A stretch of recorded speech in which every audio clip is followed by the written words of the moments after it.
Hey guys, what's going on? It is Wisdom Wednesdays and I have a special guest for you. This is Nick Fager. I wanted to bring some other smart, cool, interesting faces into my YouTube world, and I thought that he would be a great jumping point for that. Say hello and tell us about yourself. Thank you for having me. So I'm a psychotherapist practicing in New York City. I started originally at the LGBT Center in Manhattan, then I run an Instagram account called Gay Therapy, where I just post sort of daily affirming messages to the community as well. So mostly I'm just in private practice in Manhattan. I don't have to talk to the camera by myself, so this is super exciting. Nick and I were talking about what we thought might be a good topic to talk to you guys about.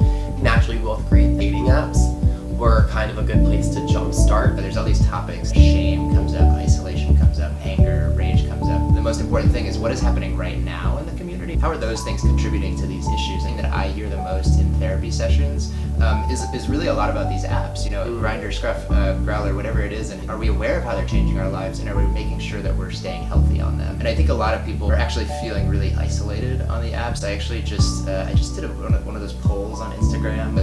Do hookup apps make you feel more isolated or more connected? 1,000 people responding, it was 82% saying more isolated. Okay. And so that was, really great info to have. Yeah. And it's clear that it's a real issue in the community. Let us know down in the comment section below if you guys are using these, how they make you feel. But I know that personally, I have found myself on those dating apps trying to fill a void that can't be filled by some sort of quick fix. If we're not, like you said, aware of how we're using them and how they're making us feel, that it's going to lead to more of those negative feelings rather than positive ones, which again, I think people use them in productive ways, and I know people who have met their significant others through apps like this. Or again, just speaking from personal experience, I step away from them, the more I start to have to address why I'm really feeling certain ways, which is uncomfortable but important. Benefits of the apps, I think there's times when I've showed up in a new neighborhood or something, and it's wonderful to know here are all the gay people around me. I think it's a really nice feeling, but I think there are certain situations where they become problematic. I think in particular, one thing I hear quite a bit is people using apps more for emotional regulation than anything, right? What do you mean by that? So something happened, somebody has triggered this emotional response in you, and the response, instead of really dealing with the situation, is let me open an app and have sex because I know that will make me feel better. What I hear more than anything is people saying it didn't really help, right? It's sort of, I thought it would make me feel better, but really it actually ended up making me feel more empty inside. What happens is let's say we're in a fight with a friend, and then we go to the apps for sex to make us feel better. We usually end up sort of leaving that fight, we're really going back to it, right? So then there's all these pent up emotions that end up just building up, and then you might resent that person, and then that relationship might actually stall completely, might actually end, because you've sort of taken this indirect route of dealing with the emotions, because ultimately emotions are meant to sort of help, right? They're meant to sort of bring us together in a way. They're serving a function, but if you misdirect that energy, it ends up oftentimes making you isolated. I mean, I definitely agree. Not actually dealing with the problem at hand, whether again it's with a friend or a relationship, it's going to be uncomfortable.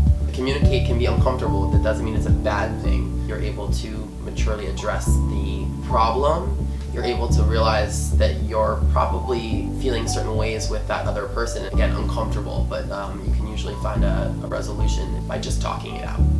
Do you think that sex is too readily available for gay men today?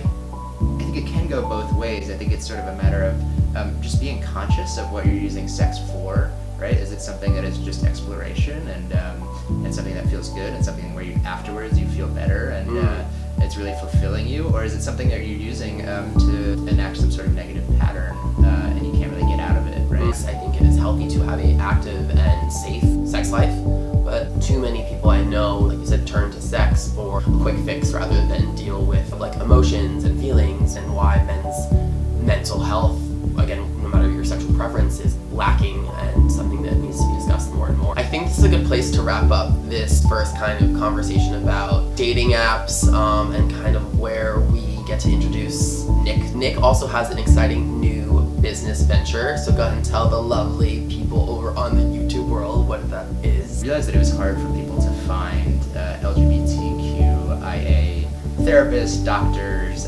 healthcare professionals, whatever it is, queer-friendly or queer-identified professionals. And so I created a website called Lighthouse. So you go on and you do a search for, let's say, therapists in a certain zip code, and you see all the LGBTQIA affirming therapists that are in your neighborhood that are accepting new clients right now. So it makes the process just very simple and easy, and all the professionals have been vetted by a team of healthcare professionals. So we just launched in New York about 3 months ago, and we're going to be expanding out to LA soon, and then the rest of the country. Hopefully we'll be in your neighborhood soon. And where can they go to find that specifically? That's right, lighthouse.lgbt. There'll be a link to that down below, so if you can't find it by just searching it, just look for that link. And if you like this video, don't forget to subscribe by clicking that subscribe button, whether it's here, there, or wherever it is, we don't know.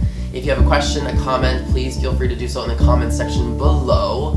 And if you like this video, please give it a big thumbs up. Let us know that you like these videos, that you want to see more videos like this, and that of course you care.